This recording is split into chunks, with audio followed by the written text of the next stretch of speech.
Assalamualaikum warahmatullahi wabarakatuh. Saya Alif Abdul Jabar dari kelas Perbankan Syariah B semester 6. Siap menjawab pertanyaan mata kuliah Sistem Penguasaan Perbankan Syariah. Oke, mengenai pertanyaan pertama, yaitu gambaran umum dasar dan prinsip pengawasan.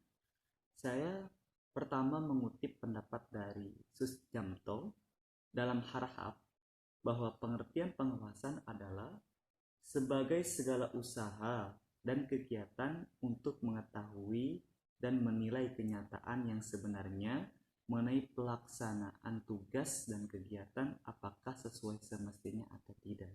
Berarti di sini mencakup bagaimana suatu regulasi dipantau dari awal hingga akhir apakah kegiatan sesuai atau tidak. Jika terjadi penyimpangan, maka harus dievaluasi dan harus dilakukan pengawasan secara lebih lanjut. Pengawasan di sini tentu berfungsi untuk mengukur sejauh mana tingkat efektivitas kinerja pada suatu instansi.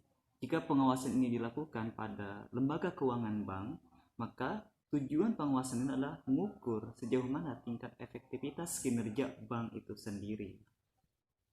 Dan berdasarkan yang disampaikan Al-Amin, pengawasan harus melalui 4 tahap. Yang pertama adalah menentukan standar, yang kedua adalah pengukuran hasil kerja, yang ketiga adalah melakukan perbandingan, dan yang terakhir adalah perbaikan dan koreksi terhadap penyimpangan yang ditemukan. Artinya apa?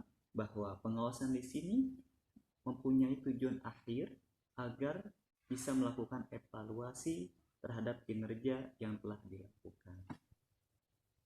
Dan untuk pertanyaan kedua mengenai 6 jalur prinsip dan metode dasar dalam pengawasan bank terbagi dalam beberapa poin sebagai berikut.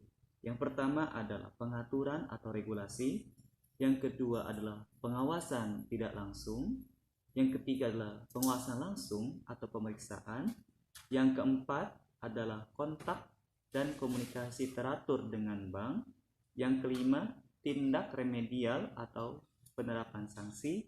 Dan yang keenam adalah kerjasama dengan otoritas pengawasan bank negara lain. Dan untuk pertanyaan terakhir mengenai gambaran pengawasan bank berdasarkan prinsip kehati-hatian dapat dijelaskan berdasarkan landasan teori bahwa prudent dikaitkan dengan fungsi pengawasan bank dan manajemen bank mulai dikenal pada tahun 1980-an. Kata prudent secara harfiah dapat didefinisikan kebijaksanaan. Namun, dalam dunia perbankan, di sini dijelaskan istilah ini digunakan untuk asas kehati-hatian, maka di Indonesia muncul istilah pengawasan bank berdasarkan atas kehati-hatian. Tujuan lebih jelasnya atau lebih luasnya adalah untuk menjaga sebuah keamanan, kesehatan, dan kestabilan sistem perbankan itu sendiri. Dan untuk pertimbangan prudent banking supervision terbagi dalam 2 poin. Yang pertama yaitu asas perbankan yang sehat, yang kedua adalah asas perkreditan yang sehat. Namun, dalam prinsip kehati-hatian ini bukan artinya lembaga keuangan bank atau perbankan tidak mengalami kendala. Ada beberapa faktor yang menyebabkan perbankan itu mengalami krisis. Faktor yang pertama adalah kualitas manajemen bank yang buruk, yang kedua adalah pengawasan yang kurang efektif. Sedangkan untuk manajemen yang buruk ditandai dengan beberapa poin. Yang pertama adalah kebijakan yang memperbolehkan bank menanamkan dananya dalam aset yang rendah kualitasnya. Yang kedua adalah mengambil risiko berlebihan sehingga tidak mampu mendeteksi kemerosotan kualitas aset dan posisi risikonya serta tidak bisa mengatasinya. Yang ketiga adalah kontrol internal audit yang tidak berfungsi.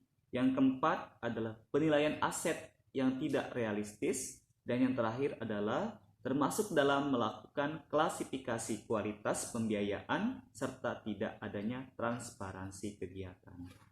Oke, terima kasih. Itu jawaban dari saya mengenai mata kuliah Sistem Penguasaan Perbankan Syariah, tugas dari dosen Ibu Yani. Terima kasih. Assalamualaikum warahmatullahi wabarakatuh.